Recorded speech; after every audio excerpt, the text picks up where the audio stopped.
What is going on, Sabres fans, and welcome back to another episode of Sabres Spotlight with your hosts, Ryan and Matt. Ryan, what's going on?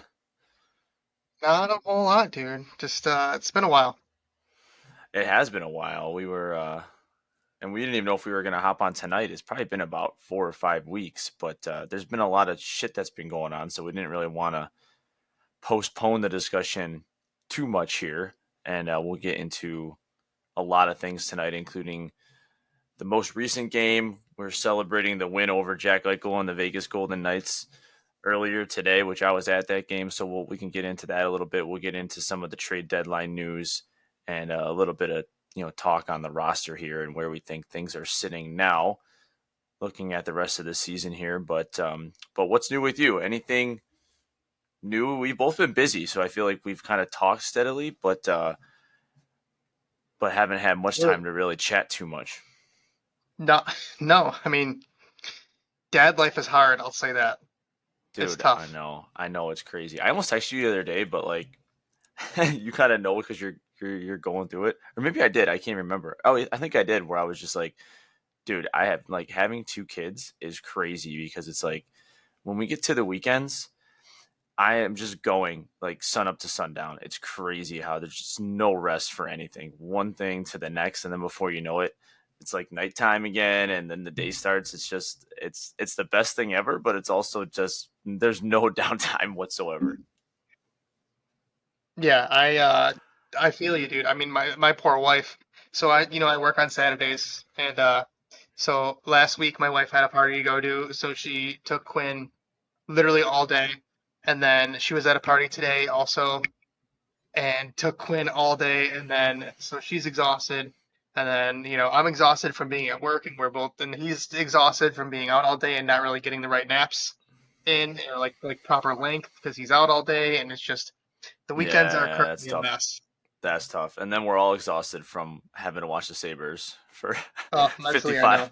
55 games now. But and I'll put out this disclaimer here before we get into things. I don't know if you could tell in my voice, but I might be a little raspy tonight. That's from booing Jack Eichel for so long. But this was actually a fun game this afternoon, which we'll talk Yeah, about it. Let's just dude. start there. Let's just start A with lot, the a game lot is today. going on in the Saberverse, but I do feel like, yeah, like you're saying now, we should probably start with the most recent thing. Yeah, let's start with the game today, which I know you were working during it. I was at the game, and it was a fun game. I think going down 2-0 felt somewhat insurmountable at the time, even though we kind of outplayed Vegas. I thought for most of the game, and I didn't really have much issue with like the goals that they gave up. I didn't necessarily think there was like a bad goal given up, as we've seen so many times before, but.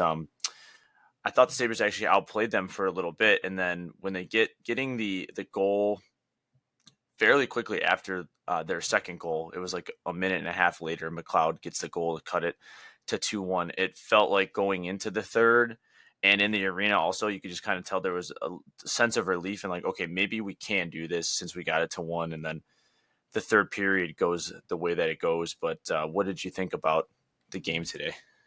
So I had a nice, easy day at work, so I watched this whole thing on Oh, my phone. nice. Okay, okay. I So I figured you were at least listening, but after tweeting that I'm so happy that uh, I'm at work today because they're during a matinee game because I don't feel obligated to watch. Your boy ended up watching the whole thing on his phone, we which is always will. We ridiculous. always will. Ridiculous the lengths we go for a 30th place hockey team that hasn't been in the playoffs for 14 years. But hey, we can't quit them. No, I thought we played really well, dude. Ryan McLeod. We got to talk about Ryan McLeod. This guy is so good. This guy is so good. I love him. I 15 love him. goals. He's incredible. He's a perfect third line center. Yeah, it's a nice piece, and I think Yeah, he's it gonna does get extended. at this Give him point. 5 years. Yeah, he is one of the RFAs coming up, and I think he's making like 2.1 million this year. That was his contract, so I am totally open to him, being extended for and that's something we can kind of discuss in the because that'll be an off season thing there Yeah, as well. But yeah, 15 goals this season, which I think that's most of his career, right? I don't know if he's had. Yeah, he has hit career highs this year in goals and points. I mean, How he's did definitely you playing feel? in a better role now than he was in Edmonton, and Yeah. he talked about that today after the game too, about how he's playing with a lot of confidence here, and that we're trusting him in a lot of different situations, and he has a little bit more like offensive style to his play here than he has previously. But yeah, he's for like you said, third line center going forward. I think that's something they can lock in. So a lot of things happened in this game. Like I feel like the game within the game was quite eventful. hmm Like It was a fun so game to be at, man. I think this is the best game of the year. people just get up for booing Jack. Like it's actually incredible. Yeah, But okay, so the first thing I wanted to ask you about in the arena was when Yuri Kulik got railroaded by Howden, I think it was, yeah, it was and Howden. Krebs immediately is like, no, no, like this is not going like last time against New Jersey. Like he just flies right in there and takes care of business. It juiced the stadium up, man. It Yeah, it was it. That's why I want. We can talk about Peyton Krebs later. I got him on the list, but that's my boy, man. Like he's not gonna get. He doesn't get the points. He doesn't get the statistics, but he's like seriously the only guy this year who's just consistently just kind of been there for his teammates and stuff. And Darlene spoke highly of him after the game today too. But that fight at that moment in time, and I can't remember exactly when it was. It was either 1-0 then or 2-0. I don't know if we had scored the one I goal think it yet. might have been 1-0. Maybe it was early enough to be 1-0. I can't remember either. So either way, like wherever we were at in the game, the arena was kind of like it had good energy. Everyone was booing Jack and stuff, but there was also this feeling of like we haven't done much yet, and is this a game that we can like reasonably win? And then that happens, and it's I haven't actually watched many of the replays. They didn't show too many they showed one in the arena, and it looked kind of like 50-50 whether or not it was actually like a dirty hit or not.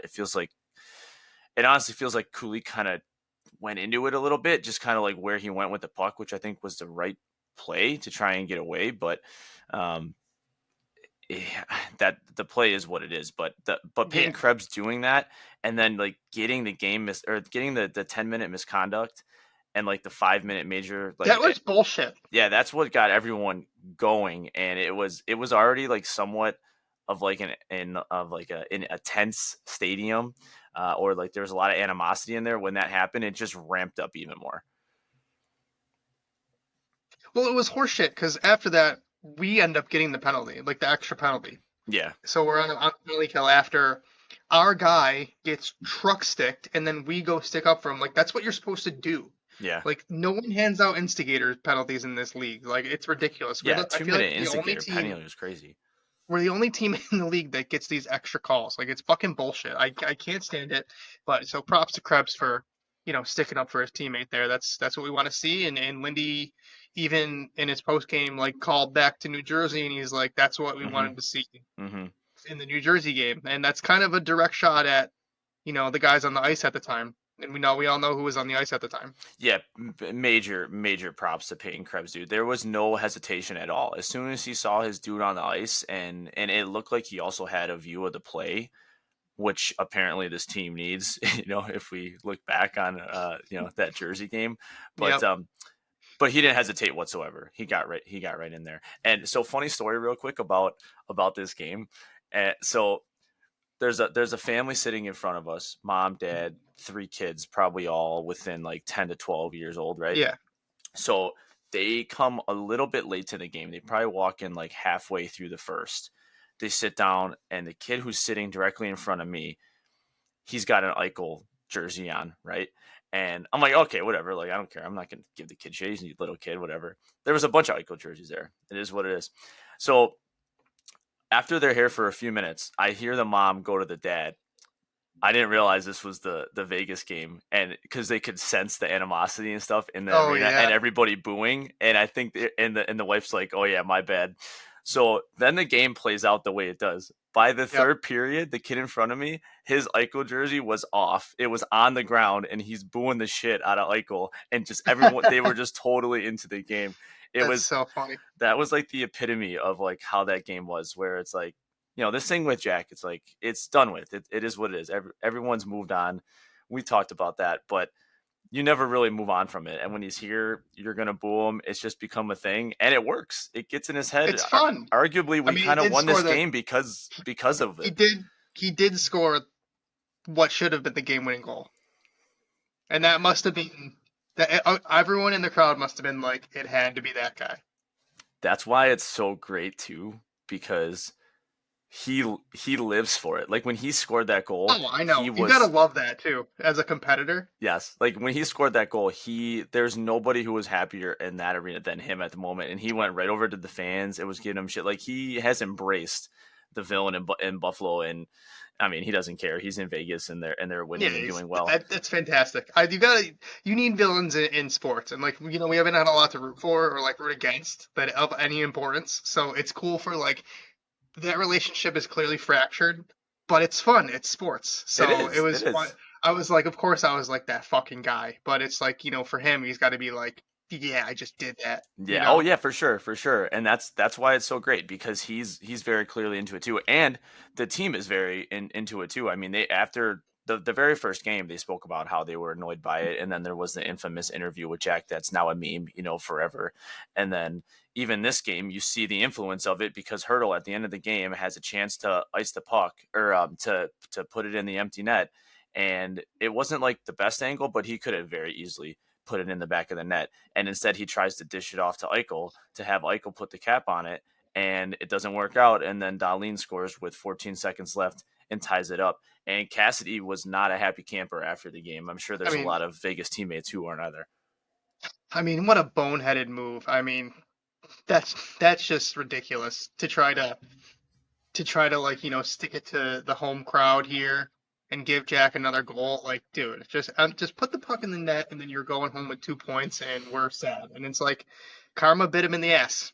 Yeah, yeah, absolutely. Yeah, Cassidy was not happy. He basically said it was a lack of respect, and that's a shout out to the Saberhood man. The Saberhood got in their heads, and it had an influence in that game. I mean, the Sabres kind of snuck out with 2 points there because of that play.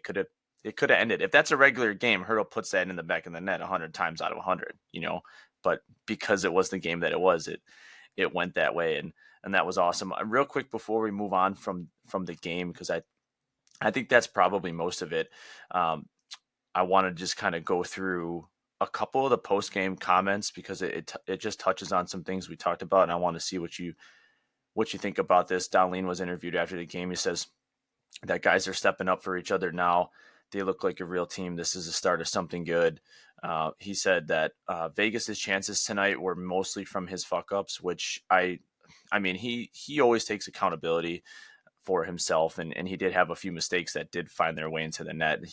That's stuff he's got to get cleaned up, but he's our best player, so that is what it is.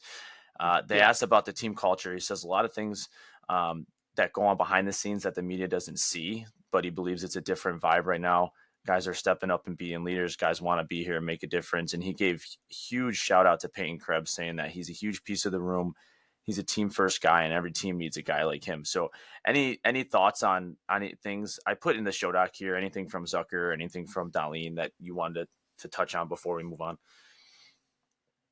No, I mean, you touched on it. I mean, we can, whenever you're ready to move on to the next topic, I feel like we should move on to like the events of the last, week in Buffalo Sabres lore because it was an all-time week in drought history that we can, that really is centered around Rasmus Dahlin.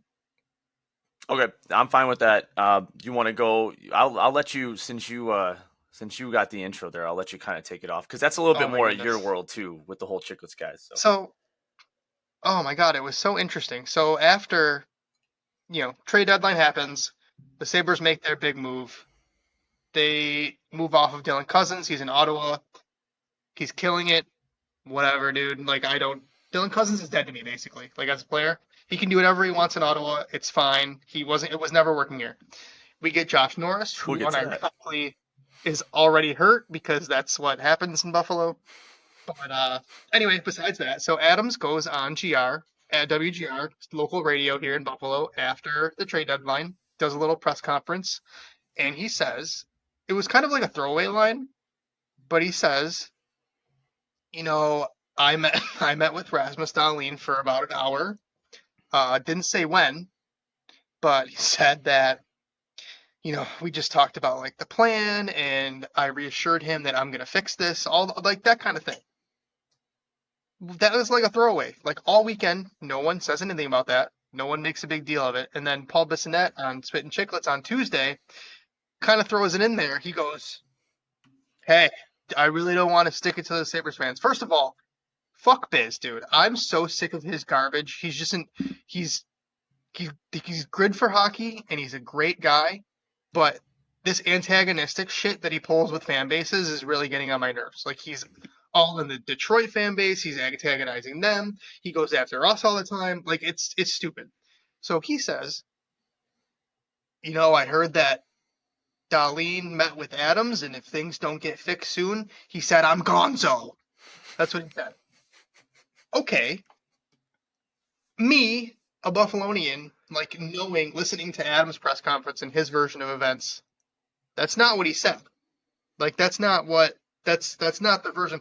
I'm sure you can agree with me that it's somewhere in the middle, right? Like you're Darlene, you are probably going in there and being like, tell me how you're gonna fix this, or else like it's like things are not gonna go well. Like for me here, like why would you want to say, Like of Yeah. course he's gonna make the noise. Yeah. So it's probably somewhere in the middle of both version of events. Then on 32 Thoughts, Elliot Friedman basically like apologized for the whole thing. So it was kind of like his fault. Yeah, I didn't get that part of it. If I don't know if you Or can he's explain taken the that further, fall. but I think he's taken the fall for Bissonnette. I think like Friedman must have gotten wind of this meeting from someone else in the organization or an agent and ran with it and probably said like backhand, like offhand to like whoever he was working with that day, because Biz was on the Sportsnet panel for the trade deadline. Oh, Darlene met with Adams. That must not be good. Like he must have made like some kind of comment it just got that tossed led to around then, Biz. yeah.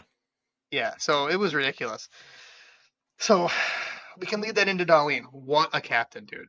Like this guy, like Friedman said that Darlene, and then Darlene shuts it down. I forgot about that. He shut it down in the next practice. He's like, I never said that, basically. And it's like, all right, I guess we're going to have to believe you because you're the captain and it's whatever. Yeah, let me But the give whole some thoughts saga here real was, quick before you go okay, into yeah, yeah, Darlene, yeah. Because I could just talk. I could just ramble. because I mean we can talk about Darlene's play for sure and what he said afterwards, but I think just like seeing this day kind of unfold, especially with the Biz news, like I get it, like that's Biz and that's like Wit, like on their podcast, like they speak in hyperbolics a lot, and that draws attention and things, and they have a huge pull. When I heard that, I'm not gonna lie, there's a part of me just as an insecure Buffalo Sabres fans.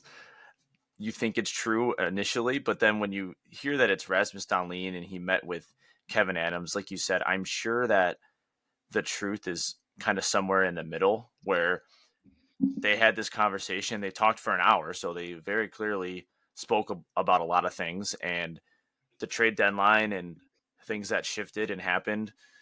That's always a very tense time for these players, and especially when you move out a piece like Cousins, who's a core guy and was supposed to be a guy that was part of the answer, and now you're moving on from that. I'm sure in their heads there's a lot of questions going on, and I think you saw that in the following game too. The first game after, granted, it was against the Florida Panthers, so you're playing one of the best teams in the league, but you could see that the energy was very low, and that's around the league after those types of things. Look at the Brady Tkachuk interview after we got Josh Norris. So it's a stressful time for these players. But Darlene and Adams met, and he's probably again probably somewhere in the middle where he's like along somewhere. He said, I'm here for 10 years, and I'm not going to put up with 10 more years of this. So like if this does not get fixed and we don't see improvements, I don't blame that. He said at some point everyone has a breaking point, so would I blame him for saying that? No, anybody would in the same situation. If you were, working somewhere where it was a bad situation, everyone has a tipping point, a breaking point. You've seen that with multiple guys in the Sabres organizations. But man, oh man, out of all the guys that have done that before, you look at Eichel, you look at Reinhart, Ryan O'Reilly, Taylor Hall to a lesser degree, but all these guys who have kind of come and go, Darlene would be the biggest blow for sure. Oh, like that would just be because it's just been so good. There hasn't been, he's always been the guy. He's always been level headed and a leader and things. So him being the next one to say goodbye and to just be like this team and this franchise has killed things, that would be crushing for this organization and this fan base. But it would be worse than losing Eichel. Like absolutely. it would be worse, just because of the personal aspect of it. Darlene is a much higher character person than Eichel was like at the time. Like he Hmm. probably is more mature and obviously at least on the ice, but Darlene I feel like truly embraces like the city, you Absolutely. know. Yeah. Yeah. But his play is just so impressive. If Darlene was not on the Sabres, I feel like he would be talked about in the Makar Hughes territory. This is the question I was just going to ask you. Yeah. Oh, really? I truly feel that way. I can't name, you know, another two defensemen that are better than him, like undisputedly better than him. But it's we're here and we lose, and if I was him, I'd be annoyed too. But The I will difficulty he say, has, and I think this what? is the difficulty that Darlene has, and I think this is the same with Owen Power, is you have those top two guys, and I know you have Byram, but if you look at the defense, there's not really much else there. Yep. So if you're out and they're never together, like Darlene and Power, yeah, it's not really like a thing, and I think that's fine. I think you want to play that.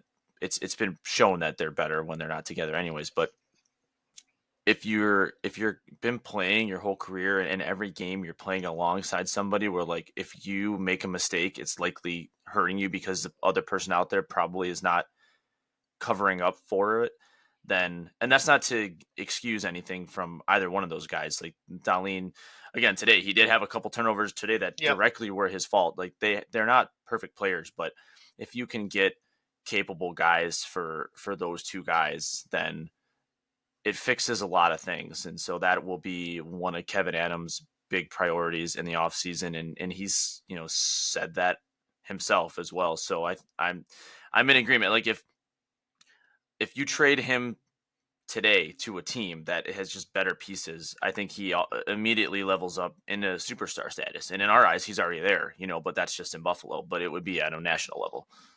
So I have a question. So did we saw Dylan Cousins get shipped out for and Dennis Gilbert too? I really hope Dennis Gilbert comes back as our number 7 defenseman in the summer. I just want to add that. Great guy, Buffalonian. He is a better number 7 than Jacob Bryson. So I really hope he comes back. Besides I that, like Bryson though.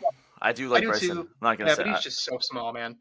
but you Uh, can't move. You can't keep these guys. Like you have to move no, on. you can't. So Yeah. So so Dylan Cousins goes. The timing of all this stuff is very interesting to me personally. And this is just me speculating with you. I don't know anything. But so Cousins is the one that goes. And Adams met with Darlene. In my head, Adams says, who are the guys? If this was me, Kevin Adams, I would be asking Rasmus Darlene, who are the guys in the locker room you think we can win with? Who are the guys bringing a good culture to the mm-hmm. room every day? Mm-hmm. If Cousins is the guy that goes, and he obviously had trade value, do you think Darlene was like, I wouldn't mind if you shipped Dylan Cousins out of this locker room? Yeah, I'm sure. I don't think I think he's very much involved in things that are going to happen ahead of time. He one of the few guys, probably the only guy that's brought in on that. It's kind of why I wanted to bring up the quotes from after today's game as well, because Mm-hmm. he said stuff like this before, but it seems to hit a little bit different. It seemed to just be different today. He said guys want to stick up for each other. Like the culture is changing. Like I think we're building something real here now. Like I know a lot of that is just like words and words, and we've heard that before. But if Dylan Cousins was one of those guys that was contributing to that, and he felt like was someone they could move on from and have a overall net positive result, then then that's probably something that happened. And and Dylan Cousins is also a guy who has a lot of pull in that locker room. He's been here for a while. So if he's one of the guys that was having a bad attitude or a negative attitude, then that's influencing other guys as well. And so Cousins has gone on and he's done all right so far at this time in Ottawa, but it could be addition by subtraction there. And obviously the whole Norris thing has to still work out, and that remains to be seen. There's some question marks there as well. But to answer your question, I think that's reasonable to assume. I kind of like that from the captain, to be honest with you. Like I kind of like that he has that sway, or has the balls to go up there and bring this up to the general manager. Like you are the captain. You are the liaison for the team. You know, we got veterans on the team, like a Zucker probably helps him with that, like or Greenway, or but Darlene wears the letter. Darlene is the guy. He's the one that has to uh, be the middle guy between Adams and the locker room. So good for him. I'm actually really proud of him because as a Swede coming over, and his English has gotten so much better over the years, and just to be like a foreign player coming in, he's like, I don't know how many Swedish captains there have been in the NHL, but I know there have not been many. And for him to be our guy and to start using his pull to improve our hockey team and put pressure on an ownership group and a GM that has historically, over the last 5 years, over the last 14 years, not built a winner. If this is what it takes to build a winner, I'm really proud of him. Yeah, I would agree. I mean, he's growing into the captaincy. I mean, just like you have to grow and expand as a player, you grow and expand as a leader and a captain. You become better at what you do, and I think he looks, feels more comfortable in that position now, and is hopefully becoming more vocal. But he's definitely our guy, and I'm proud of kind of where he's been, and a huge goal today to get us over the hump. And you never know. I mean, this is a lost season, but you're still the next 16 games are or 20 I think they got like 25 games still. This was game 55, so they still got a decent amount of games here, quarter of the season left. So this No, they have oh that many never games mind. left. No, never I mind. was gonna, I was gonna be like, oh my god, we have to put up with this for another quarter of the season. You know what I was thinking? I was thinking to this is episode 55, and in my head I told Oh myself it was game 55. no, they've played 65 games, so they have under 20 games to go. Okay, 17 left. so you got 17 games left. So you're a game like this, it's a lost season.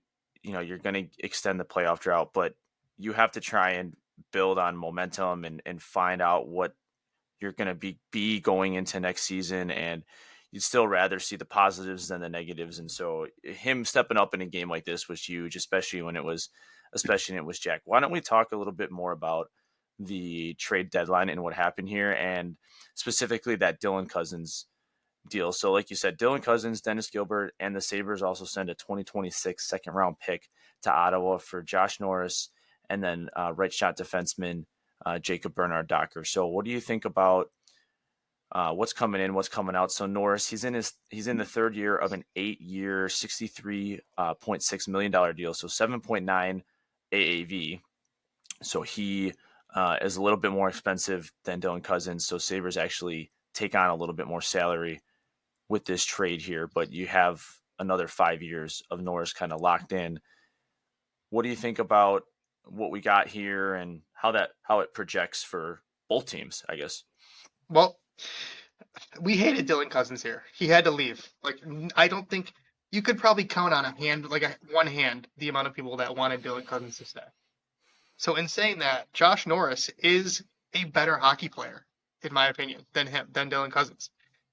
With the caveat being, health is a major, major concern. He's had 3 shoulder surgeries. He's injured right now. Yeah, he was I guess out today. he might be. It's not like anything serious, as far as I understand. He might miss the next game and then be back. But this guy has an injury history, so that's very risky. Trading a young player that, despite us thinking that he needed to leave, could pop off at, maybe next year or the year after, and then we're sitting here with a broken player. But I will say, if Josh Norris is healthy and plays 70 games a year, this is a good hockey player, man. This is a really good hockey player, and I don't like how they've been deploying. I don't like how Lindy's been deploying them. I think Josh Norris should be on centering his own line, and Tage should be centering his own line. But you saw early, maybe not the Florida game because, like you said, everyone was shell shocked. But the next game against Edmonton, they both combined for the game-winning goal, and I thought Norris looked pretty damn good in the Edmonton game. We won't talk about the Detroit game because we got slapped around, but everyone fought in that game too, which was sick. I think, I mean, like you said, Norris is the older player. Which it's weird though because he actually doesn't have as much experience in the NHL as Dylan Cousins has played more games in the NHL than Josh Norris. Yep. But Yeah. that's because the Sabres are in, where they were, and maybe, I mean, they have been known to rush it with some guys. I think Cousins has played like 60 more games than Josh Norris, but he's a little bit of an older player and things. The thing is with me, like my overall reflection on here, like it was very clear that the Sabres needed to move on from Dylan Cousins. Like you said, the fan base didn't like him. There was all the excuses for him about how he put so much pressure on himself. And I just think he kind of was checked out. Like it's got to be hard to constantly hear that you're not playing well and that people don't like you. I mean, that's not an excuse for playing bad. You're making millions of dollars, but I don't think he was strong enough mentally to overcome that. And I just think if he stayed here, it was just going to continue to be more of the same. I mean, it was like almost 2 whole seasons now, dude, of like the same play. And it's like, Yep. how long are we going to ride this out? Like, it's really not working, and you got to move on. I mean, we had, I feel like us on Sabres Spotlight gave Cousins like way of a longer leash than like even most fans, like, and we were always kind of saying let's see, and then you turned on him a little sooner than I did, and then me even just a couple months back, I'm like, all right, dude, like we gotta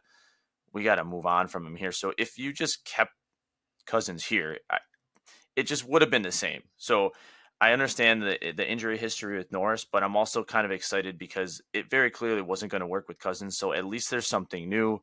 Let's see what happens. It's not much of a difference in salary or anything like that. I don't particularly care about the second round pick that they sent over. So I think, And we got JBD. yeah, yeah, and He we'll might be see. something. He might Yeah, be a nice, 5-6 defenseman, better than Yokoharu, hopefully. first round draft pick, number Yep. 26 overall pick in 2018 NHL draft. So, yeah, I think it was definitely time for them to break up. And I know fans are, overreacting a little bit right now to every Dylan Cousins goal and things. But the Ottawa is the type of team right now where I think he can succeed, where it's like, hey, it's a fresh start for him. They have a few established leaders on that team. He doesn't need to come in and do that. And he's got the pressure off of him. Now, I also think that in a year or two, fast forward, if Ottawa takes a step back next year and Cousins starts hearing shit, I also think he could just as easily retreat and become just as mentally unstable as he was when he was here. So there's a lot of risk there. There's a lot of upside with Cousins potentially, but there's also clearly a lot of downside. So I don't mind the trade, and Adams has honestly been kind of fine with his trade so far. So we can Yeah. wrap up there and maybe talk about real quickly. You want to touch on just Zucker Greenway extensions? Not really much to say. I'm just really happy that they're back. Yeah, Like just we couldn't lose them. We could. I know that like they're not exactly top echelon players, but they're meaningful for us. I mean, Zucker's going to have an A next season. Yeah, 100%. He'll have So Samuelson Day, and yeah, someone will have Samuelson will Cousins be Day. gone. Someone will have I Samuelson's spot. Yes, I strongly believe if they can get anything for Samuelson, they should move off of him, and if they can't, they should buy him out. And we've gone through the contract, the buyout cost. It's literally like I think $750,000 for 10 years. Dude, that's nothing. I That's don't nothing. think I think there's a 0% chance he's back next season. He should They're not be back. they're You gonna can trade tell him or Lindy. gonna buy him out. Lindy is disgusted with him. Yeah, Disgusted. I think Samuelson is like I watch him play, and I just don't think he cares anymore. He's got no intensity whatsoever He's got to no his game. intensity. Like I've People talk about this is the thing, dude. Okay, so Power was a hot point again because of the goal that was scored uh, against Detroit, where Larkin gave him a whack and then backed him up into UPL. Number yeah one, yeah yeah yeah I don't even think that was on Owen Power. Like he did his job. He didn't fucking push Larkin into the fourth row, but he tied up his stick. Larkin's stick is in the air, and like yeah. what That else? wasn't on Power. So it was ridiculous. It's So also that not a very discourse, hard save. Like just stick exactly. out the blocker. That discourse was going rampant on Twitter, like blaming Power. We should take those people should be taking all of their negative Owen Power energy and putting it into Matthias Samuelsson. He's absolutely terrible.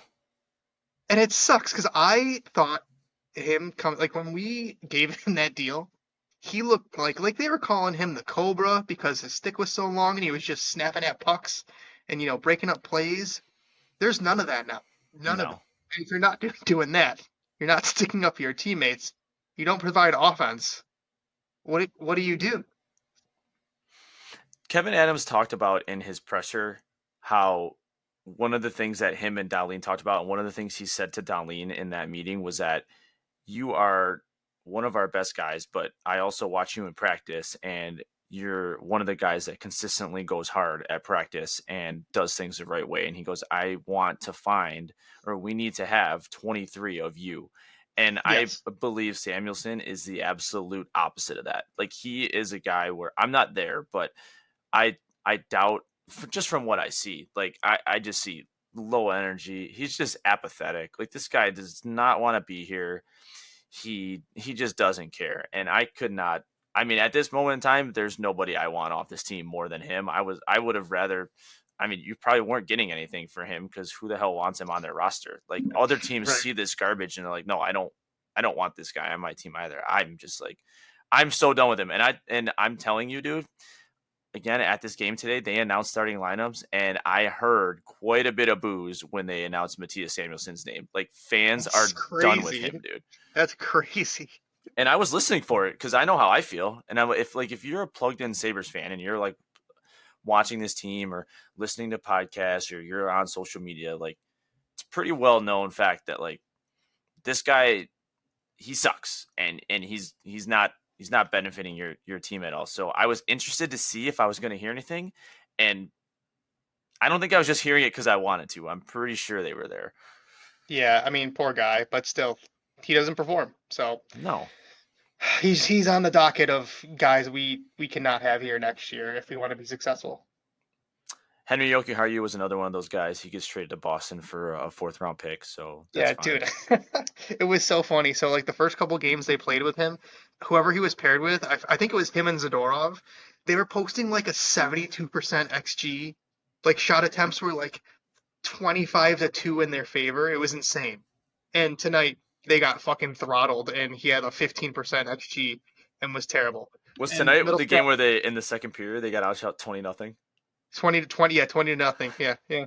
Middlestat, people were this is why I'm not getting upset about like people posting Cousins highlights because people did the same thing for Middlestat when we dealt him. Yeah. You see Middlestat today, Oh, it happens zero all the percent, time. 0% XG, 0%. Literally no offense created by Casey Middlestat in their game today. And look at how Colorado felt about him after having him for Yep. a year and a Yep. half, dealt him. So Kevin Adams doesn't lose every trade he makes. Actually, he probably wins more trades than he loses.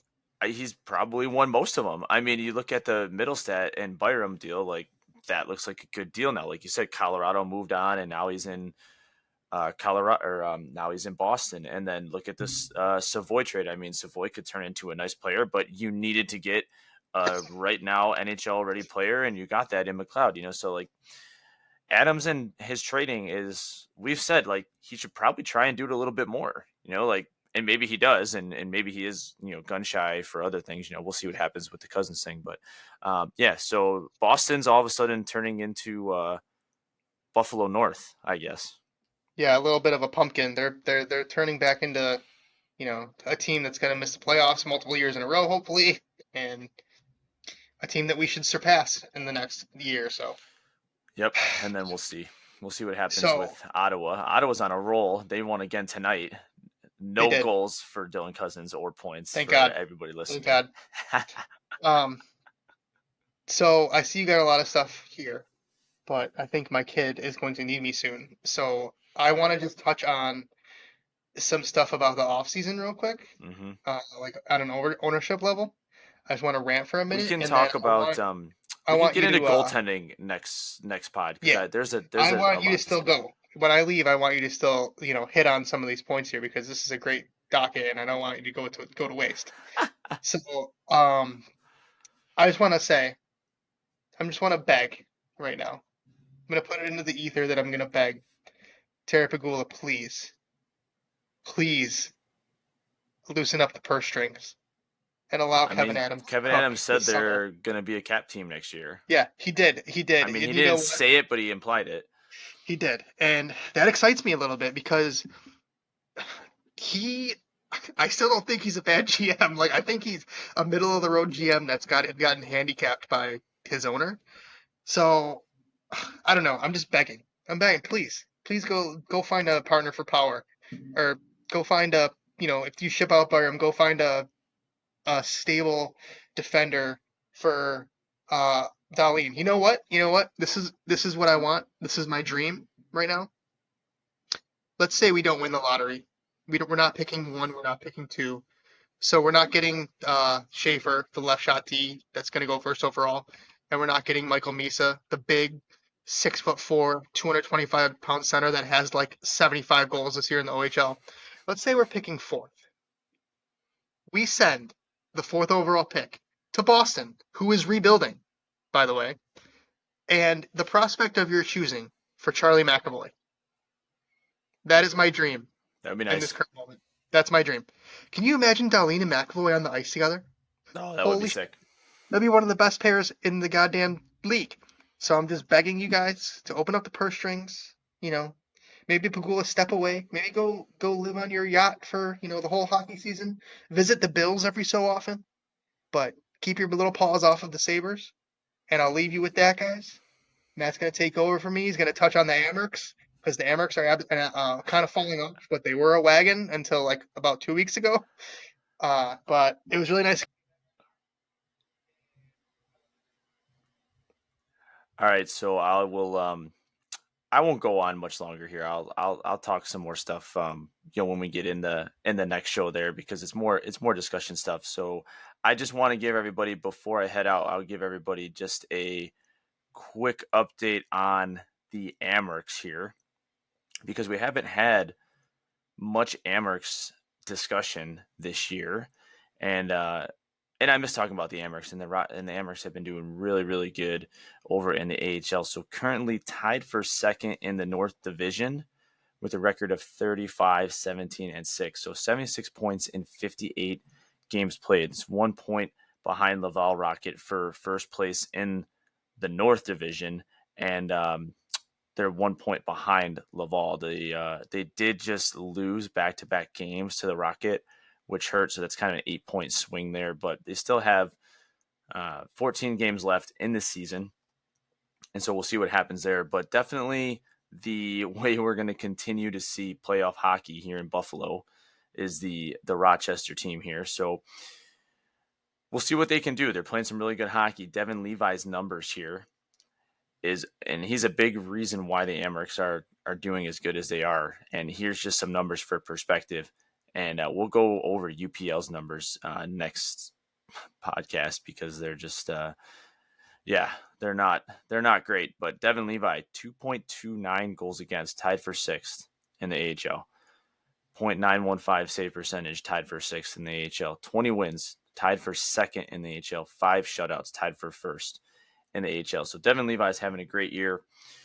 Was an AHL All-Star, and the Amerks are in a good spot. Now, it'll be interesting to see what happens because the playoffs are coming up, and there's a lot of speculation, and I think it would make sense for Yuri Kulik to head down for a possible Calder Cup trophy push, but we'll wait to see what happens with Kulik. He left today's game against the Vegas Golden Knights, of course, with We're assuming either a shoulder or a head injury. Lindy Ruff spoke after the game today and said that he was doing well, but we'll see how he kind of wakes up tomorrow and how he's feeling, a day afterwards. If it's going to be something with a little bit more at the head or the neck, you're going to feel that a little bit more the day after. So hopefully nothing is too severe with Kulik, and he can potentially even get a few more games here with the Sabres to end the season, and then head down to the Amherst to give them a little boost as well. So the Rochester Amherst off to they're doing fantastic right now, and if you don't follow them on the social medias because they're not as available to watch. We were plugged into them all last year with AHL TV, but everything changed over this week or this year to this Flow Hockey TV, and yeah, it's just not affordable, not a reasonable price at all. But we'll get on the show here next week with everybody. I think that will wrap it up here tonight, but lots to discuss, lots to go over, and hopefully the Sabres play some good hockey coming up over the next couple of weeks. We'll plan to get on when we can. But for everybody listening, you know what to do. If you don't follow us, head over to Twitter, follow us at Sabres Spotlight, and follow the YouTube channel. We'll be posting this to there as well if you want to watch our Snuckleheads on the video format. But thanks everyone for tuning in. As always, stay safe in the Sabrehood, and we will see everybody in the next episode. Later.